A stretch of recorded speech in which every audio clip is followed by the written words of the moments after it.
We have only 35 chambers. There is no 36. I know that. But I want to create a new chamber. And what would that be? I think Shaolin techniques should be available to all. So then, that's my idea for a new chamber. To teach the martial arts to the people. Anybody. All right, welcome back to another episode of My Three Cents. Teaching martial arts to the people. So last episode we were talking about maritime law, different laws, land law, sea law, pretty much the basis of where all this stuff is from. I know it's a lot of information that you probably never heard of, so I hope you're doing your research. I hope you're looking these things up and seeing that you are volunteering to be under the jurisdictions that you're under. Now, let me say this first. I don't belong to any type of groups. I'm not against this country, but I am for the truth. And I do like to reveal hidden information that is not made privy to every person, right? A lot of this stuff is hard to get your hands on and understand, and they do that on purpose, right? They have our kids 6-7 hours at school, so they could teach them this stuff. If they really wanted to, they could give them the behind the scenes and then give them the game, right? And then they would be able to see, okay, this is how I navigate this thing successfully. To me, seems like it would be a win-win. But it would also show that you're following people that you don't necessarily have to follow. That's the downside for them. So we were talking about maritime law. We were talking about different symbols. This is also, like I said before, the path that kind of led to what people call the awakening. I just call it, being activated, because I feel like it's more of a genetic thing that happened where something in you realizes you're ready, so to speak. And it's hard to explain. It's kind of like your consciousness, your understanding, your abilities kind of open up, like a flower that's been growing, and it's been a flower, but it never really blossomed. So, they also have the lotus flower blossoming to represent crown chakra. So, there's a connection with that, right? That's kind of what it feels like, what it seems like. So when that happens, you're just taking everything in different. You can watch all the movies you've already seen before. You can read books you've read before. Whatever it is, you're going to see it different. You're going to see it different. Now, that's no different than watching a movie years after you've watched it. You say, well, I didn't see that before, right? So it's similar to that, but it is an automatic thing now. Right when it kicks in, you're ready. Your mind is open. Now you can see, so to speak. So moving on from just talking about, I was studying maritime law. I was studying these different terminologies. Etymology was showing me the origin of things. It was tracing back where things came from. And as I started studying more etymology, it got me into the Bible. I started studying Hebrew. I think I talked about that.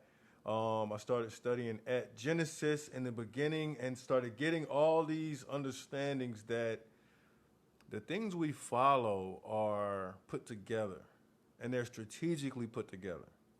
So if you take them as they are, you will land in a specific category, right? You got to understand that.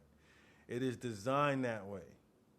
That is what somebody might refer to as a trap, because a trap is also specifically designed that way, that if you do these things, you'll be in this box, okay?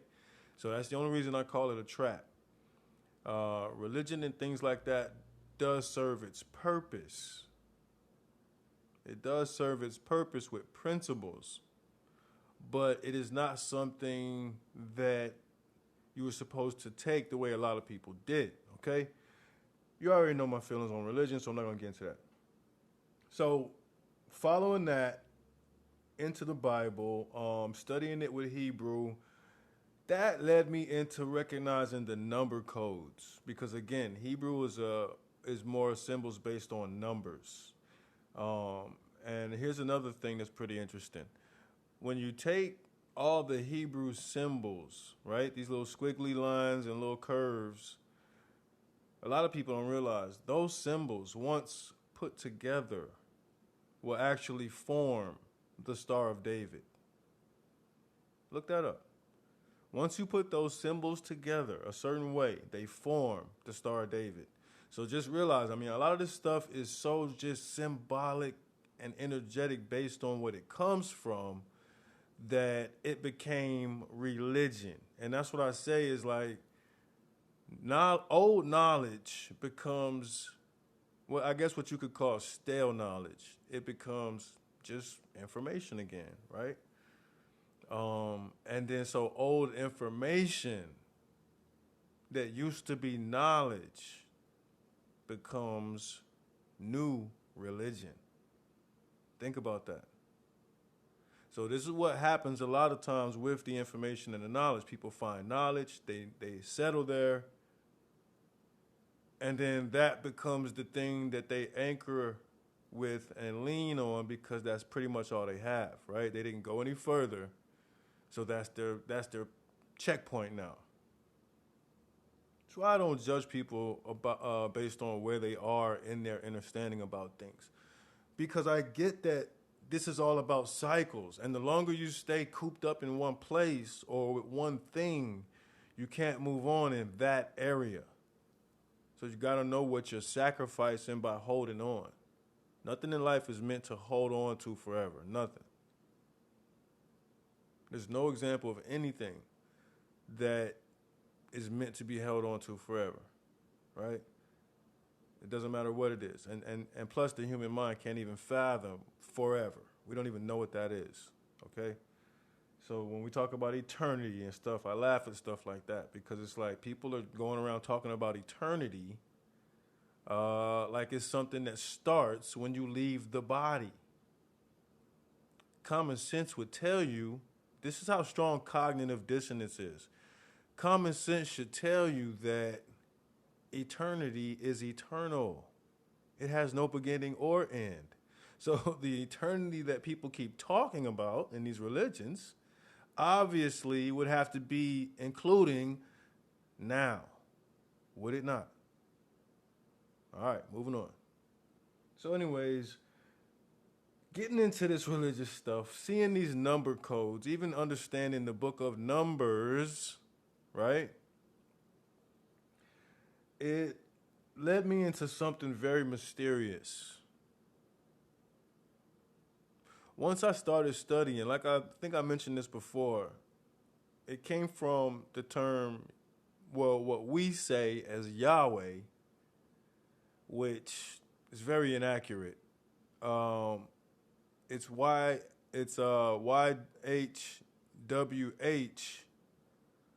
but remember, in English, we're the only ones that read things from left to right. So really, that's also inaccurate. And so pronouncing it in that direction is inaccurate. And also not having the knowledge. See, this is why knowledge is key.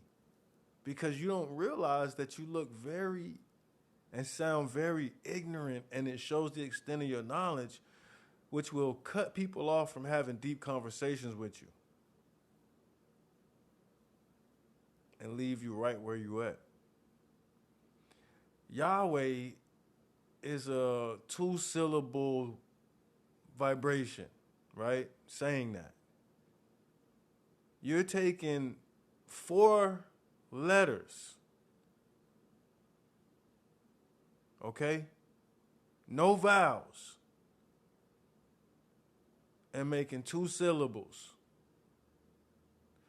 Not only that, if you really had knowledge, you could understand that each of those letters are actually words in themselves.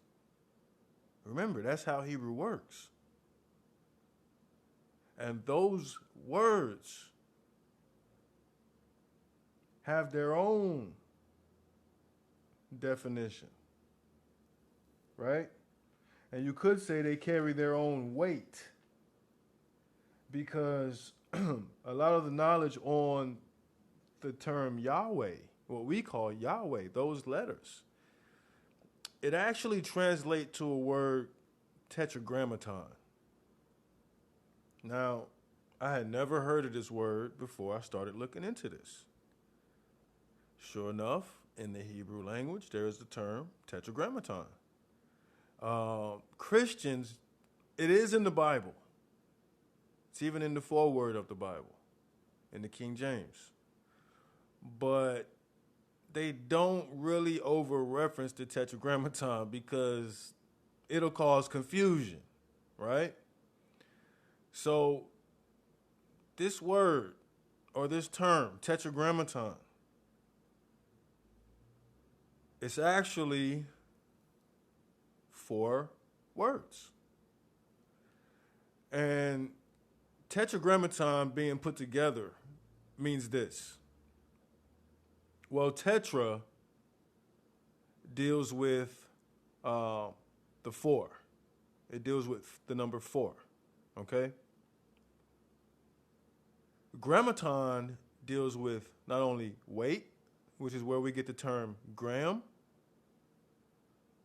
right? But it deals in the ideology of heaviness, of something that is what we might say is deep. Remember how people used to say that's heavy, right? So this is linked into that energy.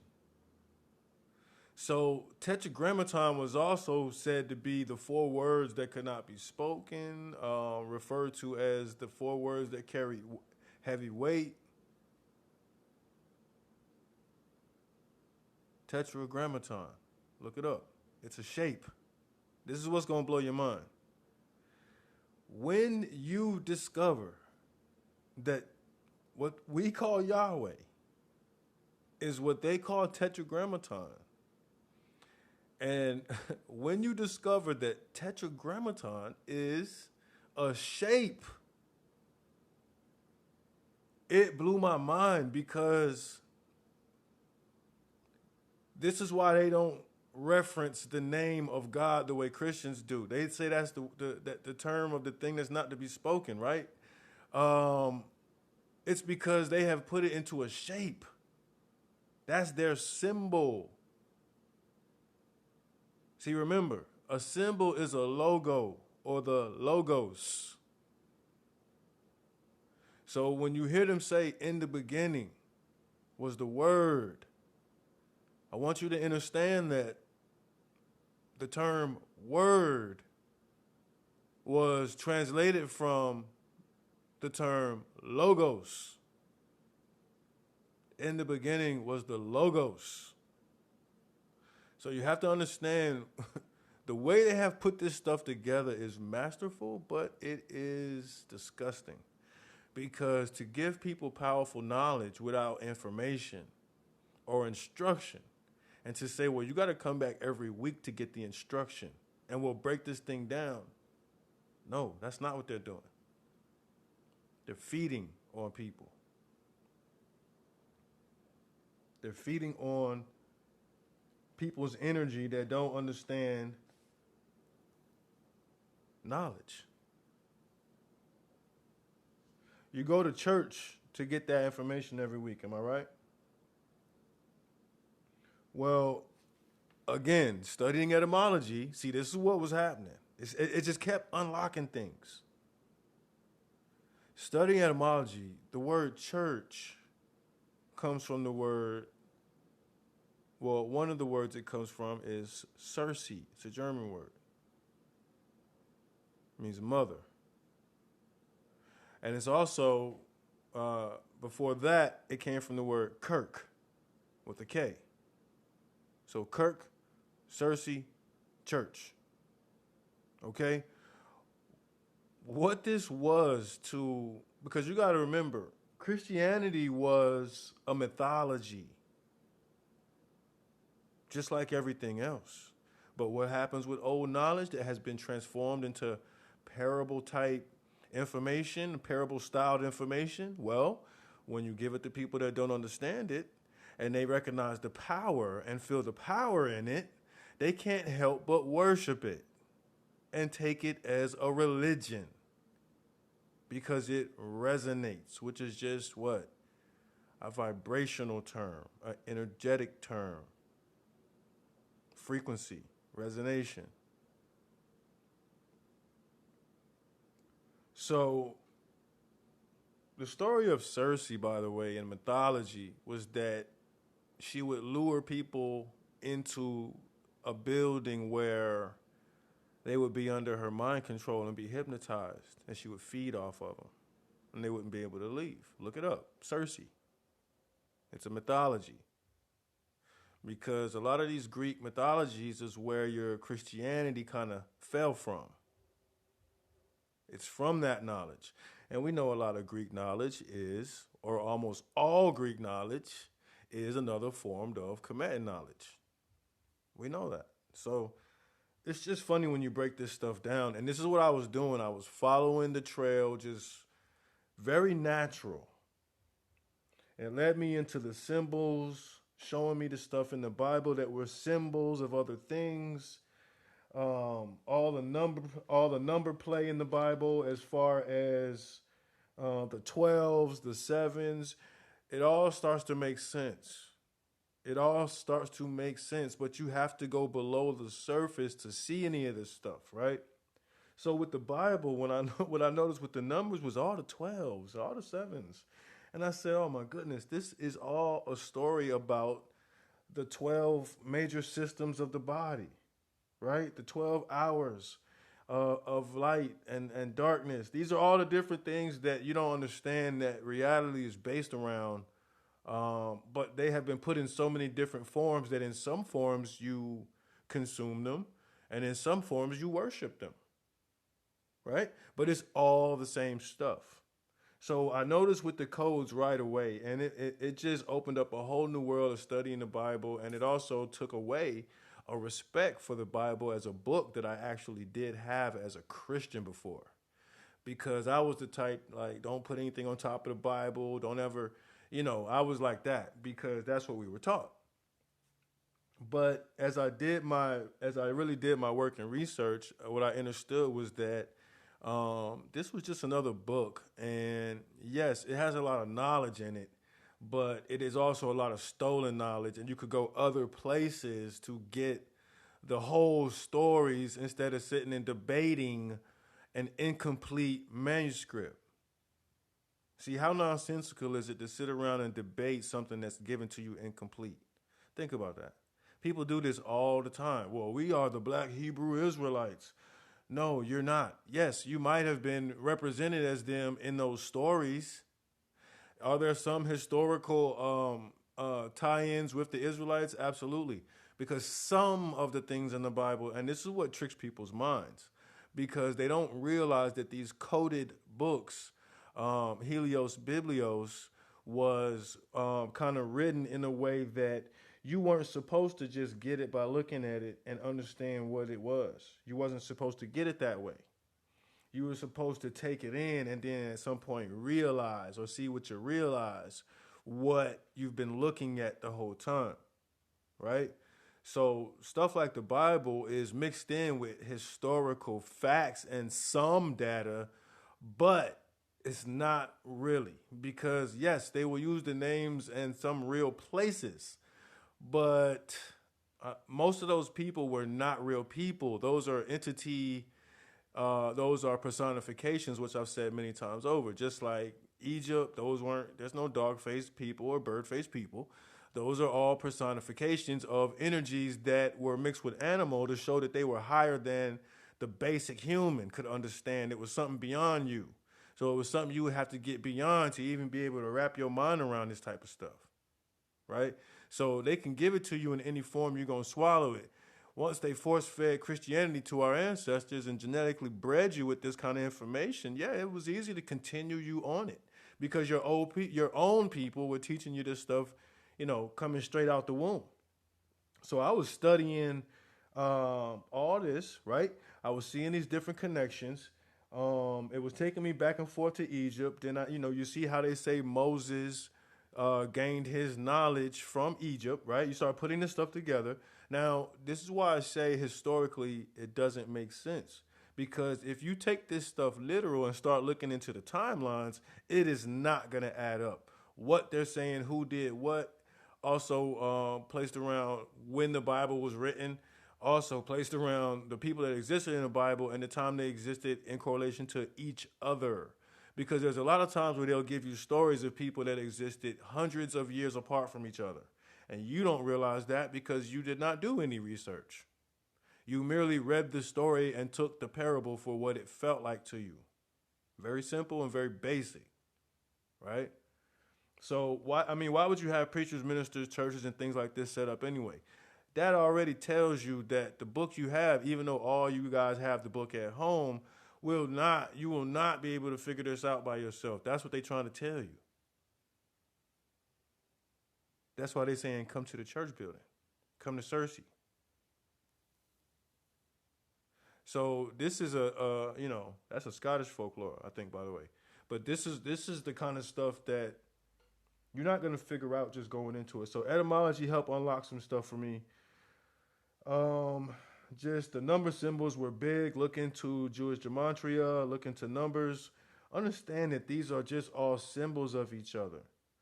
Like I said, the Jewish symbols for their words and letters all can build the Star of David.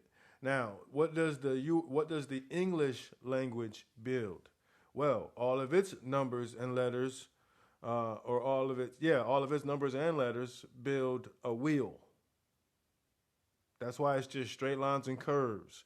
This is the kind of stuff you're not gonna see. You can't just see this with your naked eye. Something has to enlighten you to being able to take this kind of stuff in and recognize it and say, wait a minute, let me look into that. And you say, sure enough, yes, this is a real thing. See, because what happens with me is I'll get what I call downloads, because they're like these thoughts that I've never thought before, and it'll be something that seems really profound and insightful. So not being full of myself or ego, I immediately go and bounce this off the universe, and I try to see where this exists, what is this, and sure enough, 10 times out of 10, it is exactly what it is portraying in my mind for it to be, right? As soon as I get it, and I look at it, I say, wow, I never studied this, I never looked into this. And that is what shows me what to move forward with. Those are the type of signs you got to pay attention to. When things cross your mind, it's a signal for you to act, not for you to just put it for later and keep doing that, right? So going through etymology, decoding these numbers, like I said, a lot of the 12s, which we know represents the 12 hours in the day, 12 hours of darkness, 12 hours of light. 12 hours of darkness represents Set. 12 hours of light represent Horus. I know a lot of Christians and people don't want to look at the knowledge because they're scared. But here's the thing. You're wearing watches. You believe in time. Well, the word hours comes from the term Horus. So when they tell you that there's 12 hours of light in a day, they're talking about Horus, 24 Horus in a day. So you just got to know. You don't have a choice of what you're participating in. Stop arguing about stuff, because the things that you haven't heard of should alert you and make you feel some type of way that there's too many things you haven't heard of. At least that's how I am. When there's too many things I haven't heard of, I need to look into something, right? So just stuff like that. The 12 hours of darkness represents Set. That was the one that Horus would always battle in the Egyptian or Kemetic mythology. Right? It was Horus and Set. This is why we say sunset. When the sun goes down, Set wins. This is just like tennis and these different games where they say set, game, set, match, love. You have to understand what these games, the courts, all these things are built around. So bringing me back to maritime law, because what I started seeing when I was studying the court systems was that this whole thing was based off of games, and the reason it was called a court is the same reason you play games on courts, a basketball court, a tennis court, all these different courts. This is the point, because it's a racket, pun intended. It's a type of joke that you are choosing to participate in. It's a fiction. And if you don't know that, you'll suffer in it. And some people will suicide and kill themselves because of this kind of stuff, because they didn't know they had a choice to opt out of playing the game. Right? We joke and say this is the Matrix and escape the Matrix. Well, it's not a joke to ones of us that know what the Matrix means. That is just it just means the birth of a thing, right?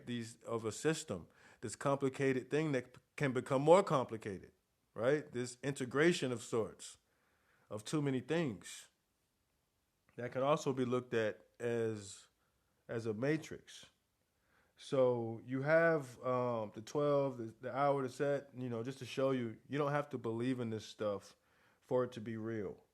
The 12 steps of Jacob's ladder, you got all the 7 codes, which is like the 7 days in a week, the planets, the chakra. In the Bible, you got the 7 seals, the 7 churches. All these things are just symbols. And if you never study, you'll have no knowledge of this stuff just being so symbolic that it got you worshiping. And everything that they're using as the symbols is actually stuff that makes up you, and it's stuff that you're created with, right? This is all your knowledge. So, studying that, seeing the court systems, it was a game. This is why you had the 2 lawyers. They would parry back and forth, right? The ball's in your court. So now when they say something, you have to say something. This was all a type of game. This is what I started to realize. And then looking even deeper into it, what brought me back into religion and tied this into religion and everything else, because I always tell you what, everything is everything. All is reflection. Okay? This whole thing is a cycle of itself, and there's many small cycles that will kind of lead you to believe there's no cycles, right? Because you're paying attention to all these, you can't see the big cycle that all these are within, so to speak. So how this went back into religion was because it went planetary next. Because you're going from the courtrooms, and then you start to notice, well, wait a minute. Why do they have the Cometan Tree of Life in the courtrooms? Why do they keep having that in the courtrooms? And I was noticing that, and I said, oh, wow, this is weird. So I want you to think about this. I don't care if it's Perry Mason, I don't care if it's a TV show, an actual judge show, a real courtroom, and I want y'all to look this up. Any courtroom that you look into, there's going to be these X's somewhere in the courtroom where there's going to be 2 X's back to back at least. And this is going to be used as decoration. It's going to be on the gates a lot of times. It's on every courtroom. And I'm going to tell you why. Because this is a symbol of Saturn. That is how strange this stuff gets. When you don't know this stuff, it becomes extremely odd to get this information, because you would have no idea all this is going on. So this is a symbol of what they call Saturnian worship. And so this is why the judges wear the black robes. This is why you wear black when you graduate. All those things are tied in because black is the color of Saturn. All the gods and stuff that they tell you to worship that are just personifications come from the energy of Saturn. You got to look this stuff up yourself. All the different gods, they come from Saturn, Satan, Santa, and everybody else. It's not what people think. And that's what's crazy about it. All these different gods are one thing. And it's just breaking down the energies and calling them different names. That's all it is. It's very simple.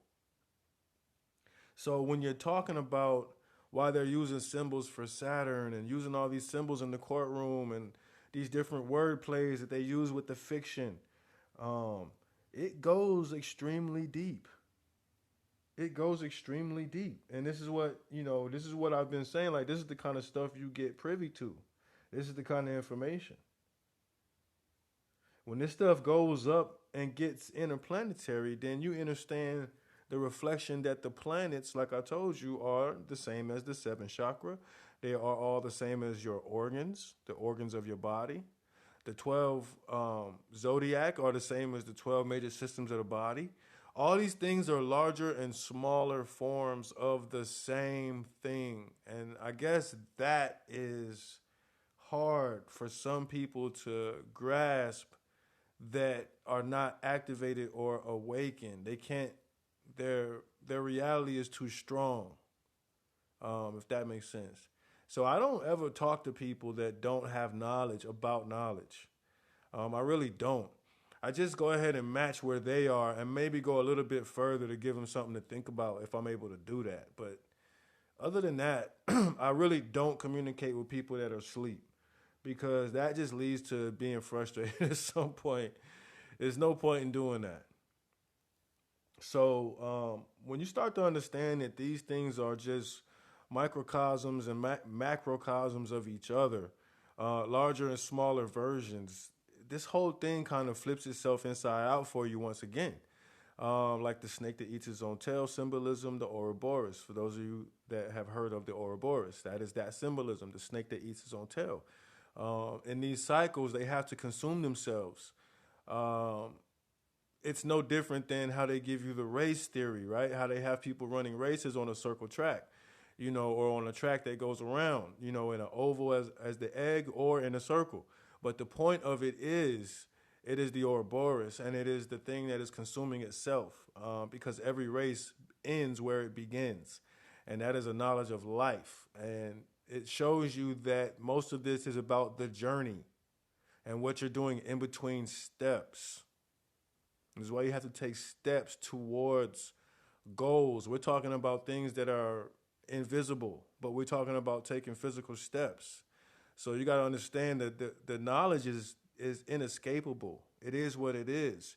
You don't have to fight it, and you don't have to join it. You're all a part of it. And if you feel like anybody is not listening to you or they won't take your knowledge, don't worry about it. They're a part of it. That they're playing the role that they have to play. They're that version of you that they're not, that you're not, right? It's like I was telling somebody yesterday. It's the easiest way to think about that is to think about the puzzle that has the piece missing, and then think about the piece, right? The hole in the puzzle, or the gap that is the perfect shape, is playing the gap. It is playing the emptiness that you're not. You're the fullness. And you have to understand that the puzzle and the piece are just one thing, right? So this is something to realize about life. The observer and the thing you're observing are just one thing. You and your life are just one thing. Nothing's happening to you. These are deep things to try to understand, I know. But at one point you'll get it if you're one of the people that don't get it. So the Bible was showing me all the codes, and I was seeing the double X's, and that's also when you turn that double X symbol sideways, you get the Masonic symbol, right? So this is another reason that they use that for the Masonic symbol with the compass, the scale and compass. So you got to know where these worship tactics come from. These guys got this from the Sumerians and people that worshipped a long time ago. They worshipped Saturn. They worship Jupiter. They worship different things that look like the sun. See, when you start to study, you realize that everything isn't in the place where it used to be. So you got people that study and worship the way things used to be. This is tradition. This is ritual, right?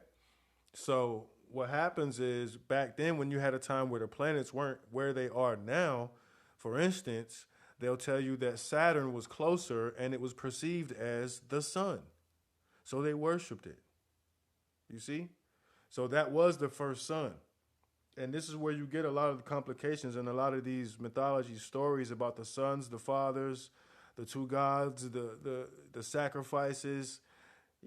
This is all just energy stories in everybody's language and everybody's area, all about one thing that you are absolutely included in. There's nothing outside of you to talk about, right? Knowledge of self is the deepest knowledge you can have. All is reflection. As within, so without, as above, so below, it's all the same stuff. And what people are doing is arguing about where they're getting their information and how far apart it is from where someone else has gotten their information. Instead of saying, well, how can we relate these two informations? Because we understand that everything is a cycle. They have to relate. And if they don't, then maybe neither of them are true. Right? And that's a whole nother conversation. So I studied that. I got more into Revelation. I'm going to do a whole nother episode for that where I simply just took notes and just kind of broke down Revelation in my own understanding and a lot of studying of other people's works. I don't just lean on myself. I study a myriad of things. And then I let my mind draw the conclusions that resonate. And it's a beautiful thing because you can, without ego, go and double check those things and not feel any type of way. And when you're just moving without intent, you're always gonna land where you're supposed to land. So that's the beautiful thing about that. So looking into that, man, you start to understand that it wasn't given to us the proper way. A lot of this information, a lot of this religious stuff, the stars, the planets, our energy, none of this stuff was broken down to us right. You know, people like Nikola Tesla, I encourage looking him up, the 369 code. The stuff he was able to do is monumental for energy. And you don't have to be religious. None of this stuff is based on religion. And that's the beauty, right? So look up Nikola Tesla. And there's a few other people I'll start naming and some other books. But this was, let me see, after I was studying the Bible a little bit more and studying numbers, studying the stars, you see the Bible and religion references the stars and the planets a lot. You got to understand why, okay? Now you're probably starting to get it. Why it's called Holy Bible, which is Helios Biblios, or Sun Book, right? So you're probably starting to get, follow the sun, you know, Jesus, the sun, and the 12 disciples, or the 12 zodiac. So you got to understand, all the connections had started being made, and it was just popping bubbles and blowing my mind. At the same time, it was bursting my bubble, blowing my mind, right?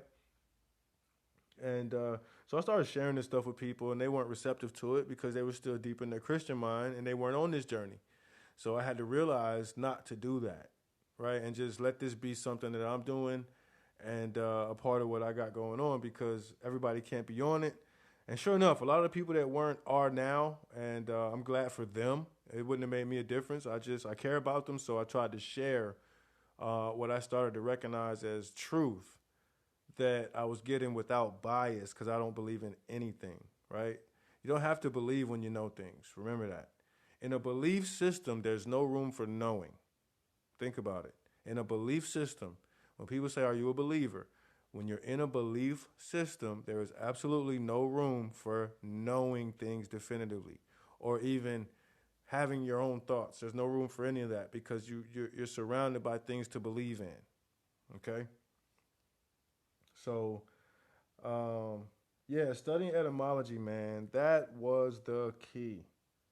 That was the key.